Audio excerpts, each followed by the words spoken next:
Diz assim a palavra do Senhor, conforme registrado no Evangelho de Marcos, capítulo 14, a partir do versículo 27.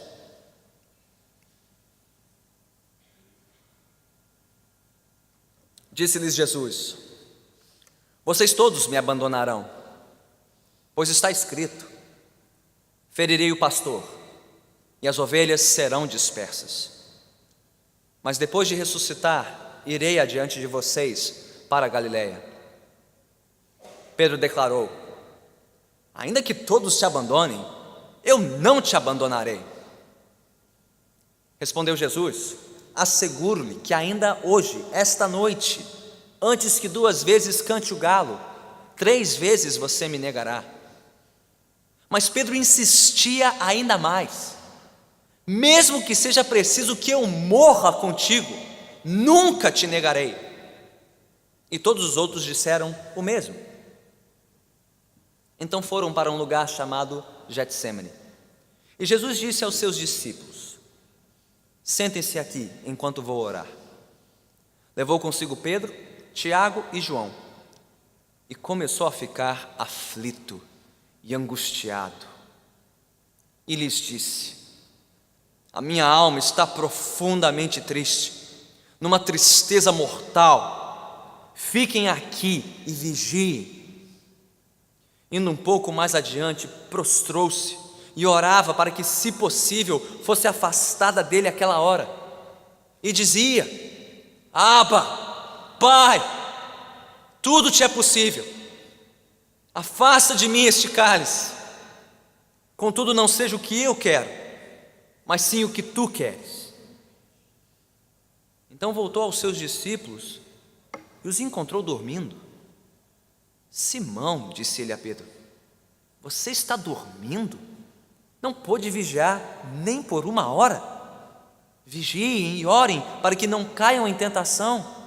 O espírito está pronto, mas a carne é fraca. Mais uma vez ele se afastou e orou, repetindo as mesmas palavras. Quando voltou, de novo os encontrou dormindo, porque seus olhos estavam pesados. Eles não sabiam o que lhe dizer. Voltando pela 3ª vez, ele lhes disse: vocês ainda dormem e descansam? Basta, chegou a hora. Eis que o Filho do Homem está sendo entregue nas mãos dos pecadores. Levantem-se e vamos. Aí vem aquele que me trai. Enquanto ele ainda falava, apareceu Judas, um dos 12. Com ele estava uma multidão armada de espadas e varas, enviada pelos chefes dos sacerdotes, mestres da lei e líderes religiosos. O traidor havia combinado um sinal com eles: aquele a quem eu saudar com um beijo é ele. Prendam-no e levem-no em segurança. Dirigindo-se imediatamente a Jesus, Judas disse: Mestre, e o beijou. Os homens agarraram Jesus e o prenderam. Então um dos que estavam por perto puxou a espada e feriu o servo do sumo sacerdote, decepando-lhe a orelha. Disse Jesus: estou eu chefiando alguma rebelião para que vocês venham me prender com espadas e varas? Todos os dias eu estive com vocês, ensinando no templo, e vocês não me prenderam? Mas as escrituras precisam ser cumpridas. Então todos o abandonaram e fugiram. Louvado seja o Senhor pela sua palavra. Oremos.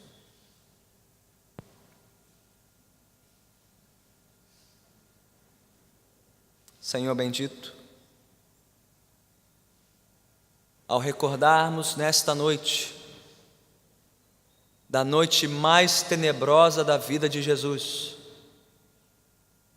a noite mais tenebrosa de toda a história, ajude-nos, Senhor, a contemplarmos o terror e a maravilha do que Jesus fez no Getsêmani. Pelo Teu Santo Espírito, Senhor, ajude-nos a compreendermos o terror da Tua ira justa e santa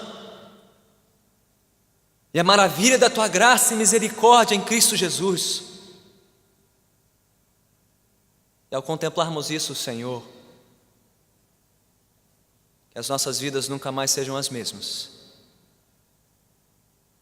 que nunca mais pensemos de Ti da mesma maneira como pensávamos antes de entrar por essas portas nesta noite. Revela-te a nós, Senhor, revela-te a nós, por meio do Teu Santo Filho, Jesus Cristo, revelado nas páginas deste terrível e maravilhoso Evangelho. Que o Teu Santo Espírito, Senhor, trate das nossas mentes e dos nossos corações neste lugar. Que o Senhor venha salvar os perdidos entre nós e edificar os salvos para a glória do Teu santo nome. É o que te pedimos em nome de Cristo Jesus. Amém. Vamos sentar.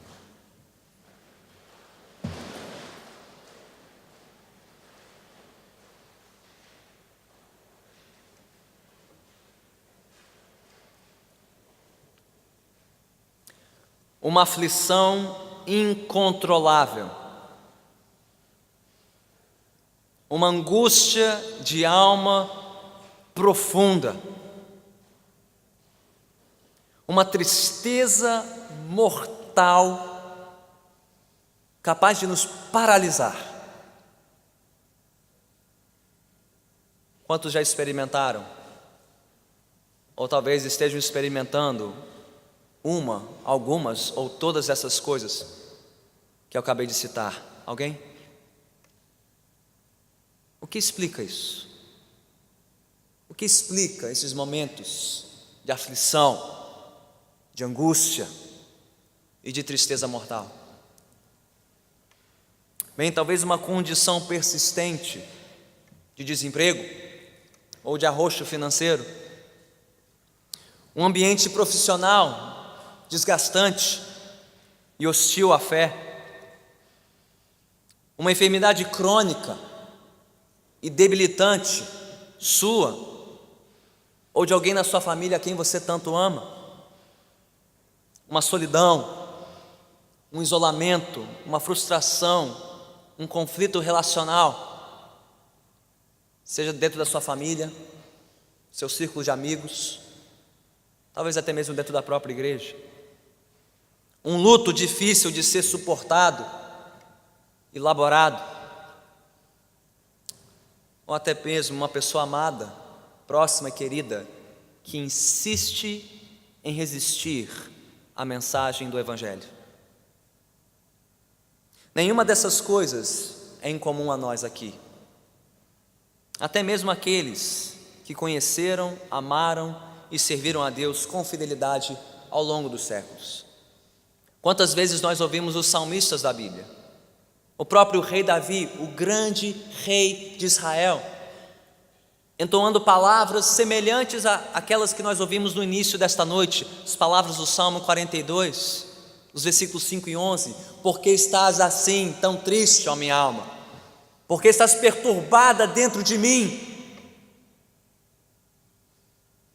Mas não só na história antiga e remota do povo de Deus, na história mais recente e próxima, temos o testemunho de homens, grandes homens de Deus, como o grande pregador, o príncipe dos pregadores do século XIX na Inglaterra, tido como um dos maiores, se não o maior de todos os pregadores, Charles Spurgeon, que talvez você não saiba, viveu boa parte da sua vida acometido por uma depressão profunda, fruto de várias coisas, inclusive da saúde debilitada da sua esposa, que esteve acamada pela maior parte do ministério de Spurgeon. Ele tinha que ir pregar sozinho na igreja, sua esposa ficava em casa, acamada, por anos e anos e anos. Um homem que, aflito pela sua depressão, muitas vezes se arrastava pelos cômodos da sua casa, sem conseguir prosseguir no seu serviço a Deus. Mas o mais surpreendente em tudo isso é que no centro da fé cristã, no centro do cristianismo, está aquele que conheceu e suportou tudo isso de uma maneira que nenhum de nós jamais experimentou e jamais suportou. Se alguém aqui não for cristão, e mesmo que seja cristão e há muito tempo, talvez você não saiba, não se lembre ou não tenha refletido suficientemente no fato de que a Bíblia chama Jesus Cristo, o nosso Senhor e Salvador, de um homem de dores e experimentado no sofrimento. Palavras vindas diretamente do profeta Isaías, capítulo 53, versículo 3. Um homem que, às vésperas da sua morte, conforme descrito no texto desta noite, sofreu de uma aflição, de uma angústia, de uma tristeza paralisante e mortal, que quase o consumiu por inteiro, antes mesmo de chegar no Monte Calvário. Mas será que é próprio pensar em Jesus assim? Será que é próprio até falar de Jesus assim? Um homem de dores, experimentado no sofrimento? Ainda mais diante de pessoas que não conhecem a Jesus, ainda não creem em Jesus? Até porque, como disse o filósofo pagão Celso, o grande opositor do cristianismo no século II, a ideia de Jesus, o Filho de Deus, encarnado em fraqueza humana, lhe era algo repugnante. Para ele era algo que depunha contra a fé cristã. Como assim vocês creem em Jesus, o Filho de Deus encarnado? Esse Jesus fraco, crucificado? Como vocês podem defender uma coisa dessas? Que ele era Deus em meio a tanta fraqueza e dor? Mas o que o Evangelho de Marcos, sobre o qual temos refletido há meses, tem nos mostrado claramente é que sim, Jesus é o Filho de Deus em carne. Marcos diz isso de cara, no primeiro capítulo, no primeiro versículo, princípio do Evangelho de Jesus Cristo, o Filho de Deus. E mesmo assim, o mesmo Evangelho diz que este Jesus sentiu cansaço, fome, ira, indignação, frustração e sim, aflição, angústia e tristeza mortal. Então, que sentido fazemos de tudo isso?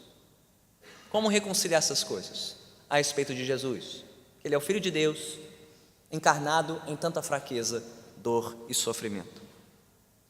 Muito bem, o texto desta noite nos mostrará que não é apenas possível falar de Jesus e pensar de Jesus assim, é absolutamente necessário fazê-lo para a nossa própria salvação. As cenas sobre as quais nós meditaremos nesta noite, sobre a última noite de Jesus, antes da sua crucificação. Se você ainda tiver a sua Bíblia aberta, você verá essas 3 cenas divididas para você. A cena do anúncio de Jesus, do abandono pelos seus discípulos, versículos 27 a 31. A cena da vigília de Jesus em oração no jardim de Getsêmani, versículos 32 a 42. E por fim a terceira cena, a cena final da prisão de Cristo, versículos 43 a 50. O que este conjunto de cenas nos mostra nesta noite? O que elas nos ensinam? Que Jesus Cristo é o Senhor afligido em nosso favor, para nos salvar dos nossos pecados, conforme as Escrituras Sagradas, mas também para nos socorrer em meio às nossas aflições e sofrimentos nesta vida. O Jesus sofredor, ele sofreu tanto para nos salvar, como também para nos socorrer nas nossas dores e lutas. Em como o texto mostra isso, vamos examiná-lo, meditar nele parte por parte. Acompanhem comigo a partir de Marcos 14, versículo 27, o anúncio do abandono dos discípulos. O relato desta noite começa com Jesus e os seus discípulos ainda na noite de Páscoa. Aquela Páscoa celebrada nos versículos anteriores, sobre os quais meditamos na semana passada, depois daquela ceia de Páscoa, da lembrança do grande sacrifício que libertou Israel do Egito. Bem, no versículo 26 diz que Jesus seguiu com os discípulos rumo ao Monte das Oliveiras, que ficava a leste de Jerusalém, uma caminhada breve dali, passando pelo Vale do Cedron. Já era próximo provavelmente de meia-noite, quando Jesus começou a falar com seus discípulos e os surpreendeu mais uma vez. Lembre-se que Jesus já tinha chocado os discípulos na Páscoa em Jerusalém, anunciando que um deles o trairia. Mas agora no versículo 27, o choque é ainda maior. O que ele disse aos discípulos? Disse-lhe Jesus: vocês todos me abandonarão. E corroborou isso com uma profecia das Escrituras: pois está escrito: ferirei o pastor e as ovelhas serão dispersas. Os discípulos todos o abandonariam conforme o plano estabelecido de Deus. A profecia específica que Jesus citou aqui vem no livro de Zacarias, capítulo 13, versículo 7. O interessante é que Jesus já tinha cumprido outra profecia do livro de Zacarias no início da semana da Páscoa. Lembre-se, na entrada triunfal, Jesus montado sobre um jumentinho, como Zacarias tinha profetizado, no capítulo 9, versículo 9 do seu livro. Então temos uma segunda profecia, agora na outra ponta da semana, falando sobre o quê? Que história é essa de pastor ferido, ovelhas dispersas? O que Zacarias tinha em mente? Bem, na profecia de Zacarias, Deus prometeu ferir um líder de Israel, um pastor. Pastor é uma figura de um líder, muitas vezes usado de um rei. Deus feriria um rei, um líder de Israel, depois que o povo tivesse retornado do exílio, o que resultaria na dispersão das ovelhas, ou seja, o povo debaixo do governo deste rei, por conta da rebelião do povo, por conta dos seus pecados, seria um sinal de juízo sobre eles, mas para prepará-los para uma grande obra de salvação, disse Zacarias, a salvação de um remanescente purificado do povo de Deus. Então o que Jesus está fazendo aqui? Ele está pegando aquela profecia de Zacarias, proferida quase 500 anos antes, quando Jesus viveu, e ele está citando essa profecia em referência a ele. Quem é o pastor, o líder, o rei de Israel que seria ferido? Ele Jesus. Quem eram as ovelhas que seriam dispersas? Os seus discípulos, o novo povo que ele estava formando, o novo Israel.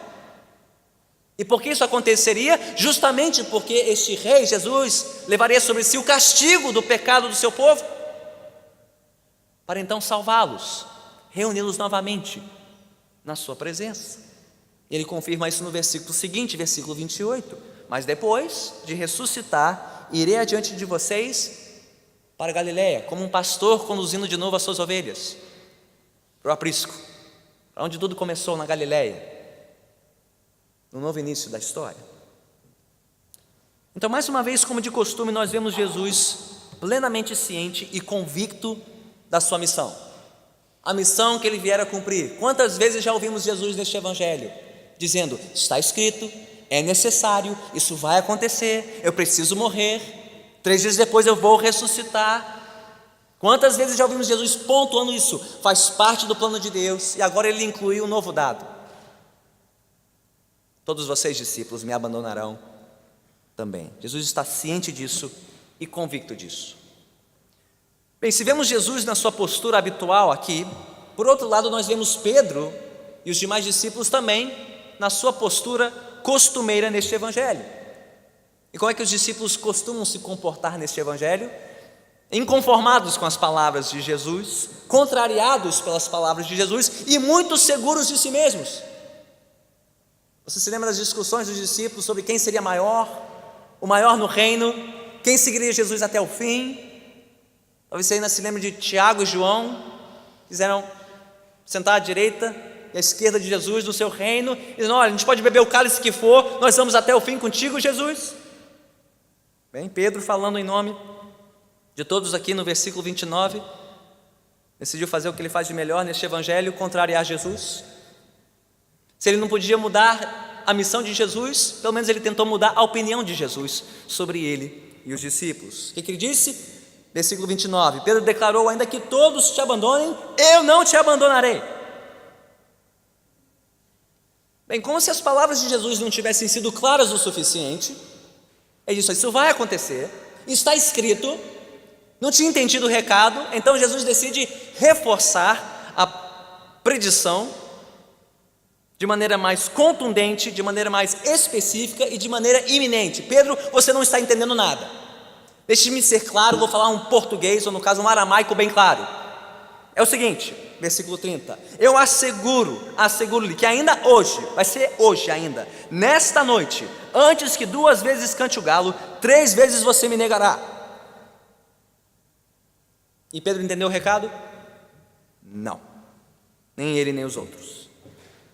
Versículo 31, mas Pedro insistia ainda mais: mesmo que seja preciso que eu morra contigo, nunca te negarei. E todos os outros disseram o mesmo.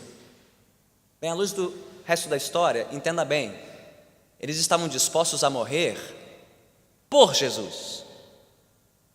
E se fosse necessário, resistindo com espada em mão.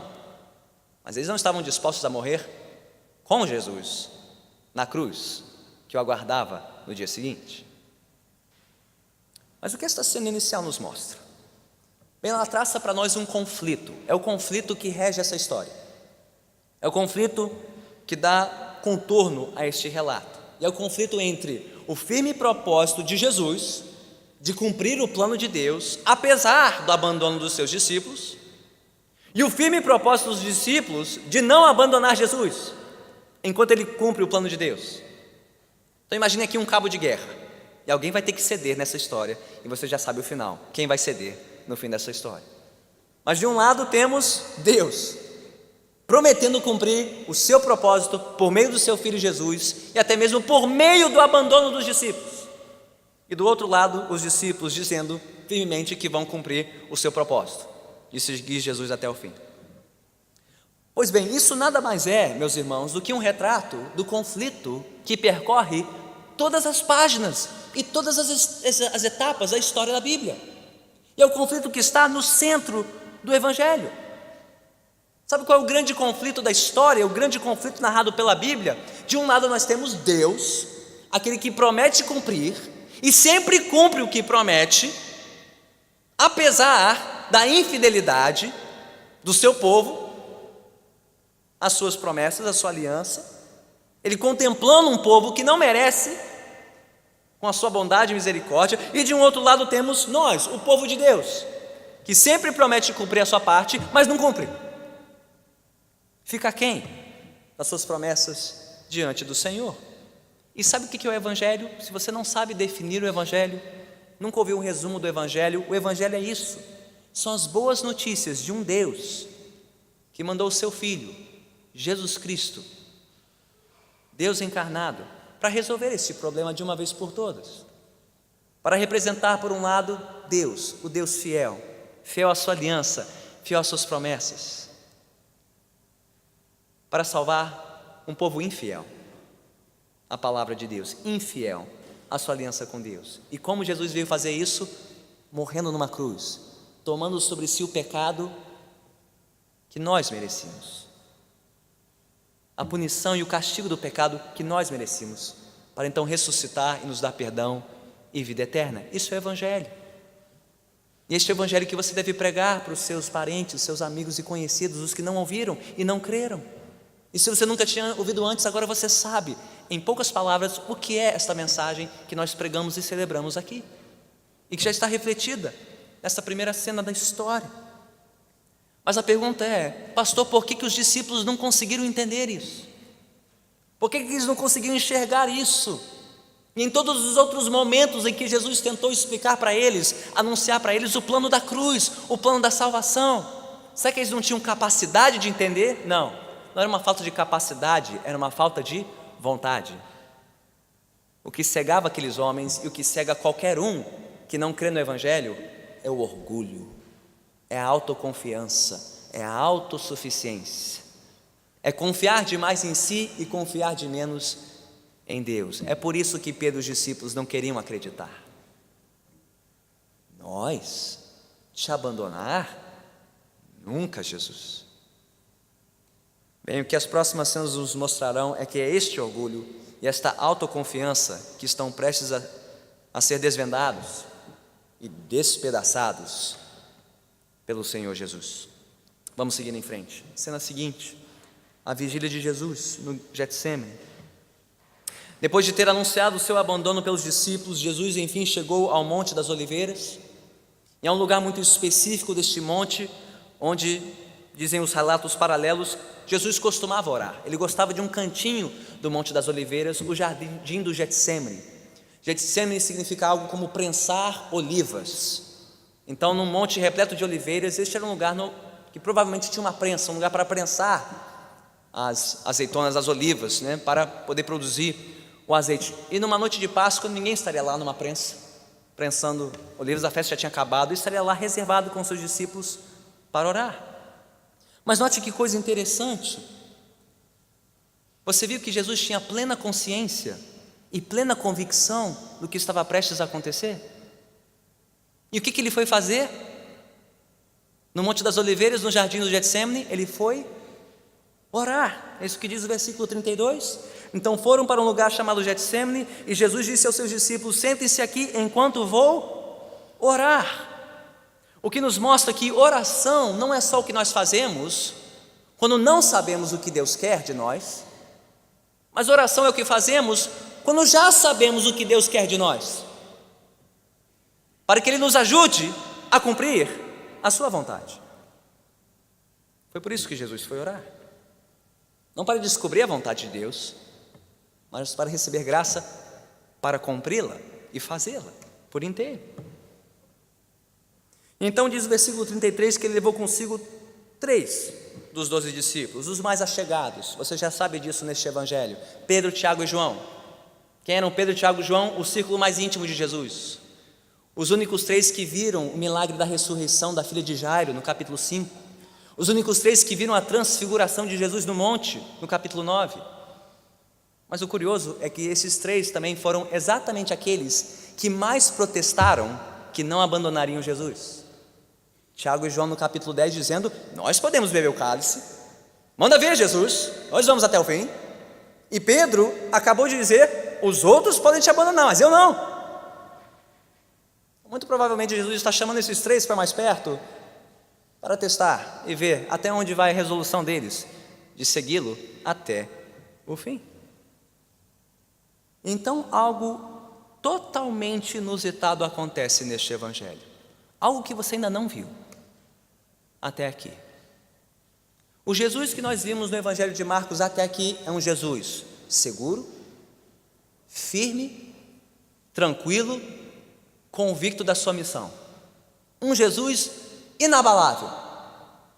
Esteja ele num barco prestes a afundar, diante de uma legião de demônios, diante de enfermos, leprosos, uma menina morta, ele não tem medo de nada, ele não tem nem medo da própria morte. Ele já anunciou esta morte com riqueza de detalhes. Ele parece estar em pleno controle da situação até aqui.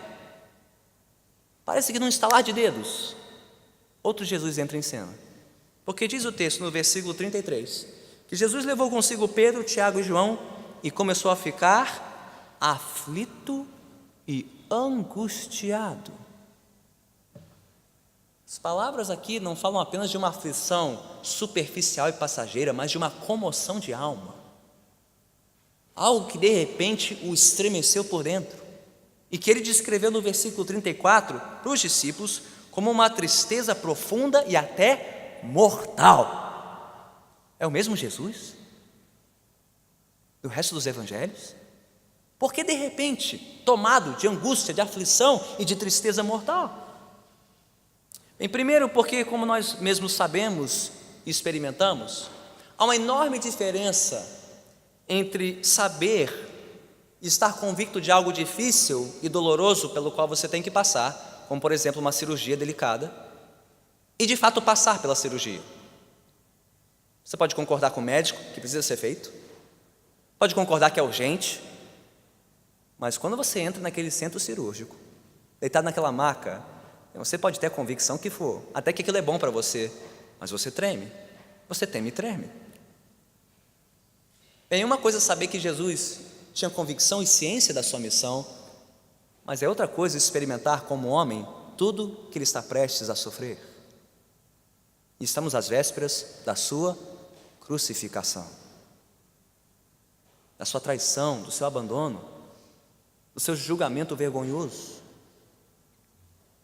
Mas segundo, o que Jesus estava prestes a sofrer não era apenas a aflição física da tortura do Calvário, ou o tormento mental da zombaria dos judeus e dos romanos, nem mesmo a angústia pessoal de ser traído e abandonado pelos seus discípulos. E gente, tudo isso já seria motivo suficiente para você estar aflito, angustiado e com uma tristeza mortal, não? Saber que você vai passar por esse tipo de sofrimento físico, por esse tipo de zombaria e por esse tipo de abandono pelos seus, os mais próximos. Mas o tormento interior de Jesus aqui no Getsêmani, creio eu, não tinha a ver principalmente com o que ele estava prestes a sofrer das mãos dos homens, mas o que ele estava prestes a sofrer das mãos de Deus, do Pai Celestial. O que fica claro na oração que Jesus fez, nos versículos 35 e 36. A quem ele foi? E diante de quem ele expressou a sua angústia e tristeza mortal? Diante do seu Pai Celestial. Indo um pouco mais adiante, prostrou-se e orava para que, se possível, fosse afastada dele aquela hora, e dizia: Abba, Pai, tudo te é possível, afasta de mim este cálice. Contudo, não seja o que eu quero, mas sim o que tu queres. Que hora é essa? E que cálice é esse do qual Jesus estava prestes a beber? Nós já vimos isso no capítulo 10. A imagem marcante do Antigo Testamento, que fala do cálice da ira de Deus sendo derramado sobre uma nação ímpia, injusta e pecaminosa, sendo castigada por Deus pelos seus pecados. Jesus está prestes a beber deste cálice, do cálice da ira do seu Pai Celestial. E talvez você ainda se lembre que as duas vezes em que o Pai falou no Evangelho de Marcos, ele falou bem do Filho. No batismo de Jesus e na transfiguração de Jesus, uma voz dos céus falou: este é o meu Filho amado, de quem eu me agrado.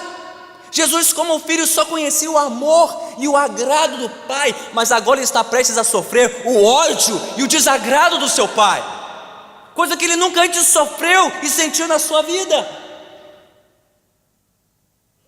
Quando ele seria crucificado no Calvário, e as sombras do Calvário, do Gólgota, já estão repousando sobre o Getsêmani, sobre a alma de Jesus neste momento. A sombra do tormento de ter que enfrentar a justa e santa ira de Deus. Pois bem, se nós ficamos surpresos e consternados com a angústia de Jesus aqui, às vésperas de tomar sobre si a ira de Deus contra os pecados do seu povo no Calvário, isso pode significar uma coisa: talvez nós não conheçamos o Deus e Pai do nosso Senhor Jesus Cristo, aquele que mandou o seu Filho para nos salvar naquela cruz. Pois se você e eu compreendêssemos a santidade de Deus, a justiça de Deus, a retidão de Deus, a perfeição de Deus, como Jesus conhecia, a ira santa e justa de Deus contra todos os nossos pecados, meus irmãos e minhas irmãs, nós seríamos tomados da mesma aflição, da mesma angústia, da mesma agonia e da mesma tristeza mortal que inundaram o coração do Redentor naquele monte Getsêmani. Você não ficaria de pé diante de um Deus santo, justo e irado. Nem mesmo o Filho de Deus ficou de pé. E meus irmãos e minhas irmãs, o que mais falta hoje na igreja e o que mais falta neste país hoje é justamente isso. Não há agonia, não há aflição, não há angústia de alma como houve no Senhor Jesus Cristo. Como assim, pastor?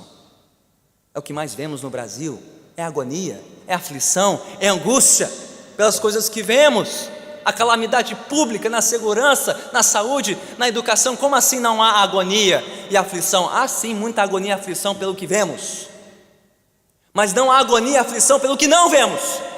A nossa rebeldia contra Deus, a nossa afronta à glória de Deus, a nossa desobediência aos santos mandamentos de Deus. Não há angústia, o povo de Deus não vive mais angustiado nesta nação pelo peso dos seus pecados, pelo peso dos pecados da nação. Isso afronta a Deus e o cálice da ira dele está sendo derramado sobre esta nação. E onde está a agonia? Onde está o choro do povo de Deus, a sua aflição diante de Deus? Não há. Mas não é só a ira justa e santa de Deus que nós desconhecemos. Nós desconhecemos a graça, a bondade e a misericórdia de Deus, e elas andam de mãos dadas. A ira santa de Deus e a sua graça maravilhosa andam de mãos dadas, e uma ressalta a outra, como as trevas da madrugada ressaltam a luz da alvorada. Porque o que é a ira santa e justa de Deus? Pastor, que história é essa de ira de Deus? Deus se ira? Deus sente ira? Deus tem que sentir ira. Porque se você remover a ira de Deus, você removeu o amor de Deus. O que é a ira santa e justa de Deus, senão um Deus que ama tanto a sua perfeição, que ama tanto a sua santidade e que ama tanto as suas criaturas feitas à sua imagem e semelhança, que quando Ele não vê essas criaturas vivendo para a sua glória, Ele tem toda a razão para se irar, porque Ele ama a si, a sua glória, e ama as suas criaturas para que vivam para Ele, para a sua glória. É comparável a um marido fiel traído pela sua esposa e sentindo uma ira justa contra ela por não ser correspondido no amor que ele tem por ela. A ira dele é reflexo do amor que ele tem por ela. É como um pai que se sente irado por um filho a quem ele ama, cuida, e o filho não corresponde ao seu amor. Ele tem razão de se sentir irado porque ele ama o filho. Se você tira a ira, não tem amor. Então, se você tira a ira de Deus, não tem mais amor. Ele não ama a si, Ele não ama a nós, Ele não ama ninguém. Ele é ninguém, Ele não é um Deus que mereça ser amado. Então, se não conhecemos a ira de Deus, é porque não conhecemos o amor de Deus. E o amor de Deus nada mais é do que Deus derramando a sua ira, não em você e não em mim, mas no seu Filho inocente. Deus derramando a sua ira em quem não merecia sofrer, mas que sofreu em meu lugar e no seu lugar, o Filho encarnado Jesus Cristo, a plena medida do amor de Deus, na execução da sua ira contra o seu Filho no Calvário. Então, se nós não nos angustiamos e não nos afligimos como Jesus Cristo, é porque nós não conhecemos a Deus, pelo menos não conhecemos este Deus. E meus irmãos e minhas irmãs, este é todo o drama cósmico e divino que está acontecendo aqui, se descortinando perante os nossos olhos. O que está acontecendo aqui não é um homem pedindo para ser liberto e preservado de uma aflição passageira. É um homem sendo esmagado, prensado como as olivas, como as azeitonas do Monte das Oliveiras, sendo prensado pela ira de Deus, tomando sobre si o peso do meu pecado e do seu pecado, tomando sobre si o castigo da ira de Deus, a justa ira de Deus contra os nossos pecados, a ponto de dizer: Pai, se é possível, afasta de mim esta hora, afasta de mim este cálice, porque homem nenhum pode suportar isso e sobreviver. Se possível, afasta de mim, Senhor, este cálice, mas não a minha, sim a tua vontade seja feita. Não que eu quero, mas que tu queres. Meus irmãos, o que está em jogo aqui nessa oração não é só a preservação de Jesus, é a sua salvação. Porque se Jesus volta atrás agora, se Jesus não vai adiante para o Calvário, se Ele não sofre até o fim, da quinta noite para a sexta-feira da paixão, então estamos todos mortos em nossos pecados e não há salvação. O que está em jogo nessa oração é a minha eternidade e a sua eternidade, é a nossa salvação eterna. Se Jesus volta atrás agora, acabou a história, não tem evangelho, não tem céu, não tem salvação. Mas Ele não volta atrás, Ele segue adiante, Ele coloca a sua vontade aos pés do Senhor e diz: não o que eu quero, Senhor, mas o que tu queres. E de forma gloriosa, Jesus se submete ao Pai. Veja bem, Ele não se resignou, Ele tampouco se impôs, mas Ele se submeteu.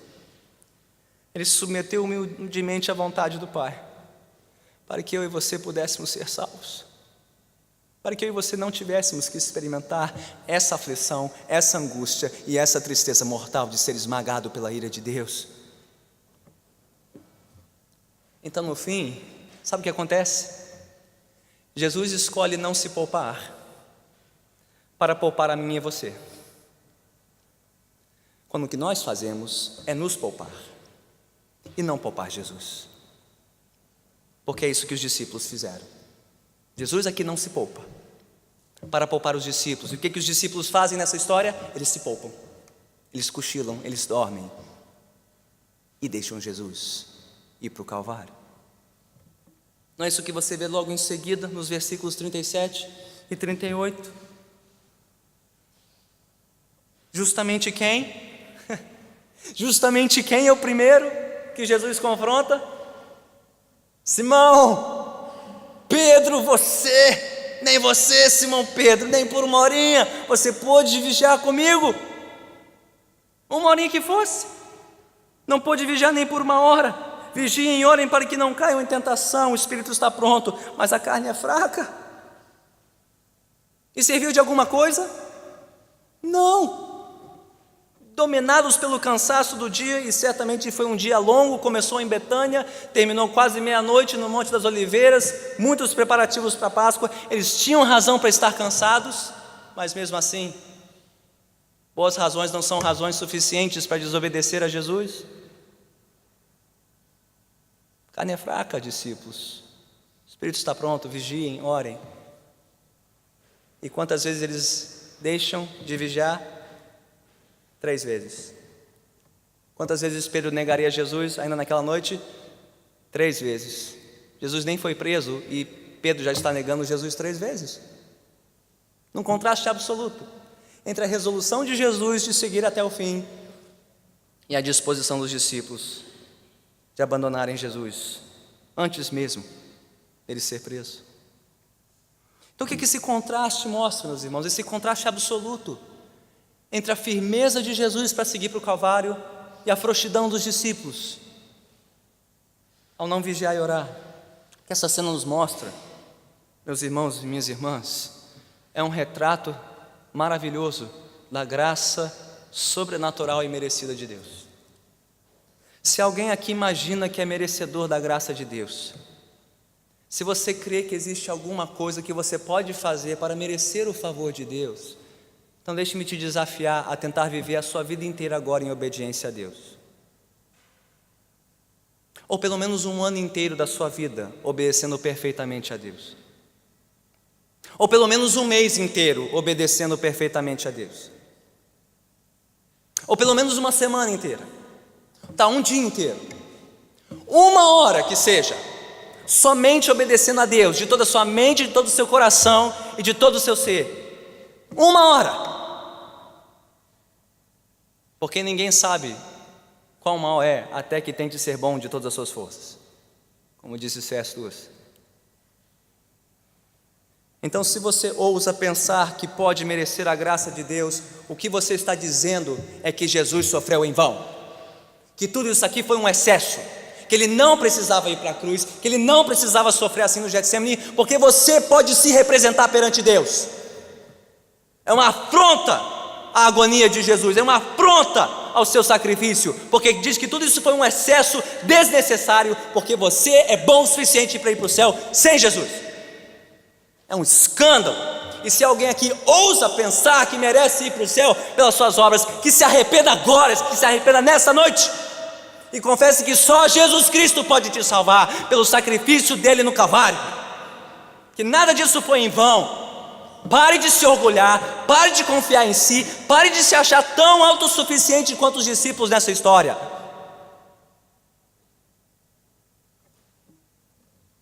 Mas saiba que a graça de Deus é suficiente para nos perdoar todo e qualquer pecado, e mais, para nos sustentar em todas as nossas fraquezas, para resistirmos como Jesus resistiu. Pois sim, a mesma graça que Deus mostrou por nós em Cristo ao levá-lo para o Calvário, é a mesma graça que nos assiste para nós suportarmos os nossos sofrimentos. Talvez você esteja se perguntando: pastor, o que vem por aí? Qual é a próxima aplicação? Você vai me dizer que eu tenho que sofrer que nem Jesus? Que eu tenho que morrer que nem Jesus? Que eu tenho que levar a minha cruz como Jesus? Bom, há uma grande diferença aqui.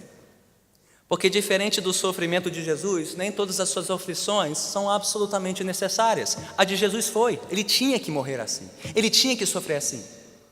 Mas você não precisa necessariamente sofrer tudo o que você está sofrendo para sempre.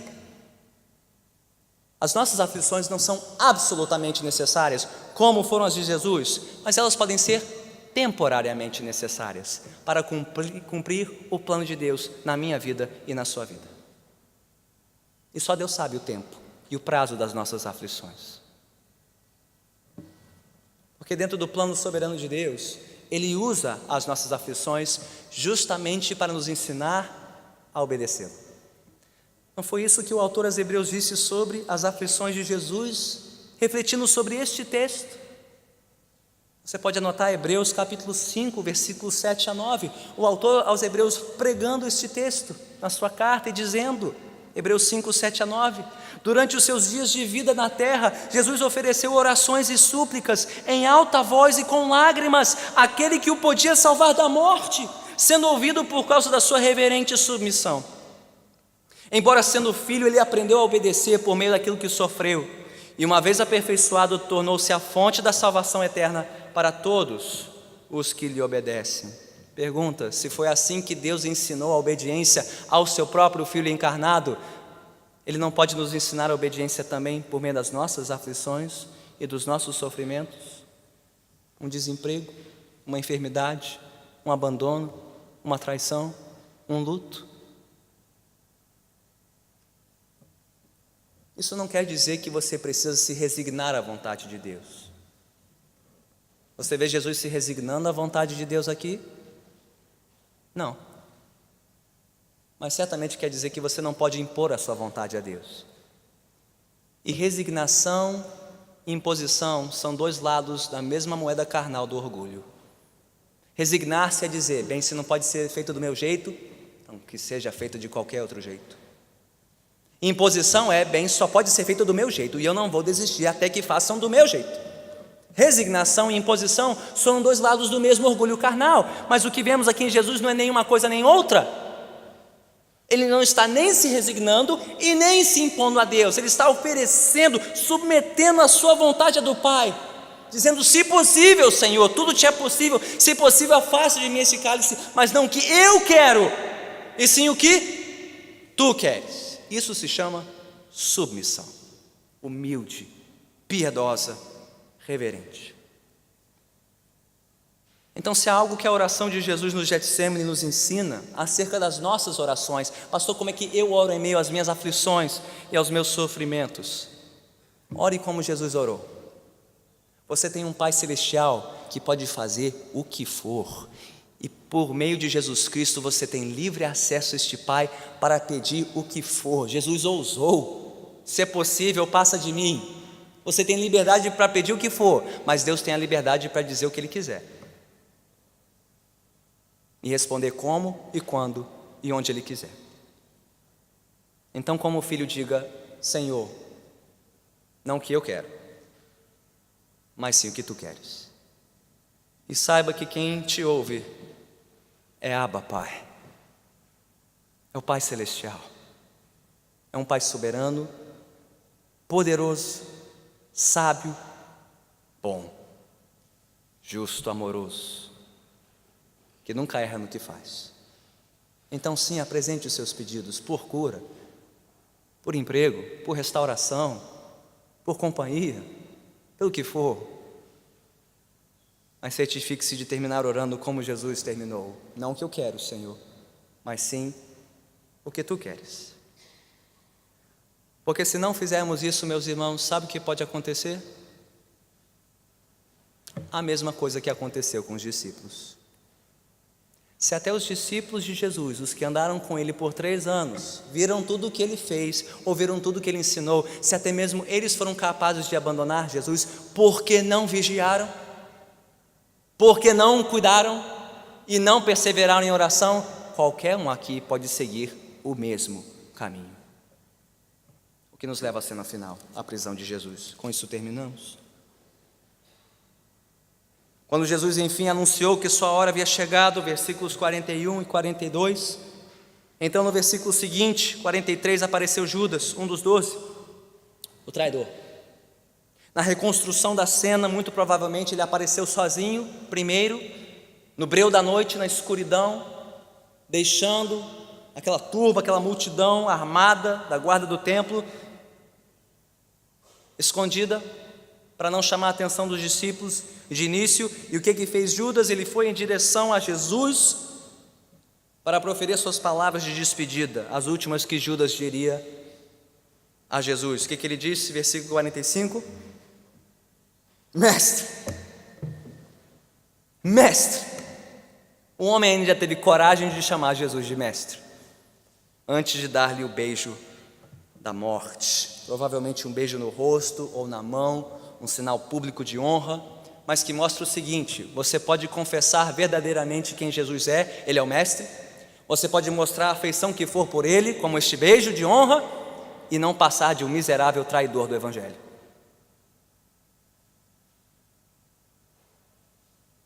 Porque não importa apenas dizer corretamente quem Jesus é, ou sentir algo por Ele, é preciso andar como Ele andou e ir para onde Ele mandar.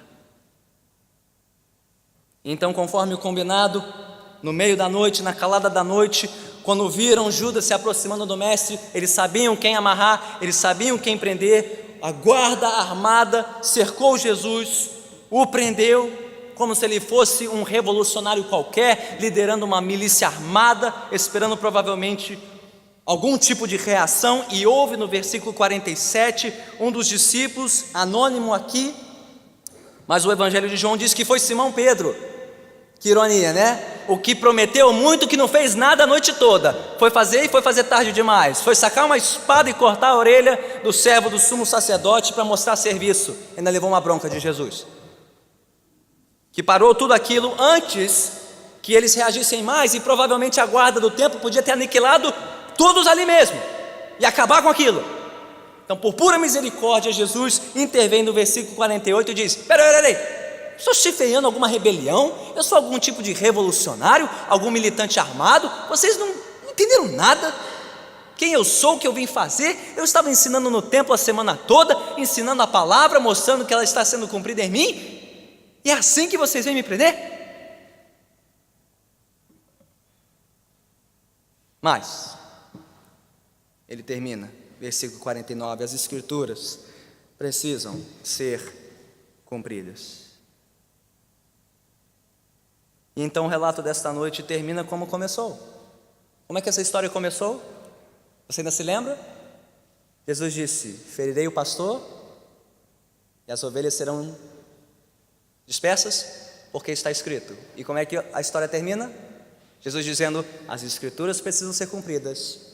Então versículo 50, todos o abandonaram, todos fugiram, até os discípulos, até os que prometeram segui-lo, até morte. Até a morte disseram que iriam e não foram. Mas pastor, você deixou de fora esse versículo 51 e 52, esse outro jovem que fugiu. Bem, você terá que voltar a semana que vem para saber por que esse jovem está aqui, cenas do próximo capítulo. O mistério continua. Mas o que esta cena final e as anteriores também nos mostram? Da noite mais tenebrosa da vida de Jesus. Esta é a lição final. Nós não precisamos apenas de um exemplo, de alguém que sofreu como nós, viveu angustiado como nós, foi aflito como nós, mas que resistiu na provação pela graça de Deus. Sim, certamente Jesus é um exemplo de tudo isso, de perseverança e perseverança em oração, em meio às aflições. Mas Jesus é muito mais que isso, porque se Jesus for apenas um exemplo, então nós estamos perdidos, porque nenhum de nós jamais sofreu a angústia que ele sofreu, de tomar sobre si toda a ira de Deus contra todos os pecados de todo o povo dele, por toda a história. Ninguém jamais sofreu o que ele sofreu, e ninguém jamais resistiu como ele resistiu, entregando a sua vida nas mãos de pecadores. Então, se Jesus for apenas um exemplo de sofrimento e perseverança, então ele é um exemplo que me humilha, que me envergonha e que me esmaga. Eu nunca conseguirei resistir como ele resistiu. Eu não resisto por muito menos do que ele sofreu. Não, Jesus não pode ser apenas nosso exemplo, ele precisa ser o nosso Redentor, o nosso Salvador, aquele que tomou sobre si toda a aflição, a angústia, a tristeza mortal que nós merecíamos, por causa dos nossos pecados contra Deus. Então, de novo, se você está aqui nesta noite e você ainda não rendeu a sua vida a Cristo Jesus, eu imploro, eu clamo, arrependa-se dos seus pecados, renda-se a Jesus, para que você não tenha que acrescentar às suas aflições mais esta. de ter que enfrentar a ira de Deus no juízo final. Você não precisa, porque Jesus já enfrentou em seu lugar. Renda-se a Ele, confesse a Ele para a salvação da sua alma, para o seu perdão eterno, e você sairá daqui uma alma livre para viver a eternidade com Cristo e com o Pai Celestial. Renda-se a Jesus, entregue sua vida a Ele, quando ainda houver tempo. Mas saiba que você que já se rendeu e já confessou Cristo como seu Redentor e Senhor, você pode sair daqui sabendo demais disso. Não há aflição, não há angústia e não há tristeza mortal que você já tenha experimentado, está experimentando ou ainda experimentará, que Jesus já não tem experimentado em seu lugar, que Ele tenha superado pela graça de Deus e que Ele vai te ajudar a superar, porque o mesmo que agonizou no Getsêmani foi aquele que sangrou no Gólgota, mas que ressuscitou e agora está na glória do Pai. E agora Ele não intercede mais por Ele, Ele intercede por mim e por você, até que nós cheguemos ao final da nossa jornada. Não foi isso que disse Paulo aos Romanos no capítulo 8 da sua carta? Que diremos, pois, diante dessas coisas? Se Deus é por nós, quem será contra nós? Aquele que não poupou seu próprio Filho, mas o entregou por todos nós, como não nos dará com Ele de graça todas as coisas? Quem fará alguma acusação contra os escolhidos de Deus? É Deus quem os justifica. Quem os condenará? Foi Cristo Jesus que morreu e mais, que ressuscitou, está à direita de Deus e também intercede por nós. Agora Ele está fazendo o que Ele estava fazendo naquela noite no Getsêmani, mas por mim e por você, intercedendo por nós, nas nossas fraquezas e aflições. Quem nos separará do amor de Cristo? Será tribulação, ou angústia, ou perseguição, ou fome, ou nudez, ou perigo, ou espada? Como está escrito, por amor de ti enfrentamos a morte. Todos os dias somos considerados como ovelhas destinadas ao matadouro, mas em todas estas coisas somos mais que vencedores, por meio daquele que nos amou. Pois estou convencido de que nem morte, nem vida, nem anjos, nem demônios, nem o presente, nem o futuro, nem quaisquer poderes, nem altura, nem profundidade, nem qualquer outra coisa da criação será capaz de nos separar do amor de Deus que está em Cristo Jesus, nosso Senhor. Então, pequeno rebanho de Deus, descanse no seu bom pastor. Ele já foi ferido, mas Ele ressuscitou. E agora Ele está reunindo o seu rebanho, os dispersos, está acolhendo-os debaixo do seu cajado. Ele deu a vida dele pelas ovelhas, Ele deu a vida dele para te salvar, rebanho de Deus, e agora Ele vem te socorrer nas suas aflições e te sustentará. Aconteça o que acontecer, Ele te sustentará pela sua graça até o fim, para a sua glória. Oremos.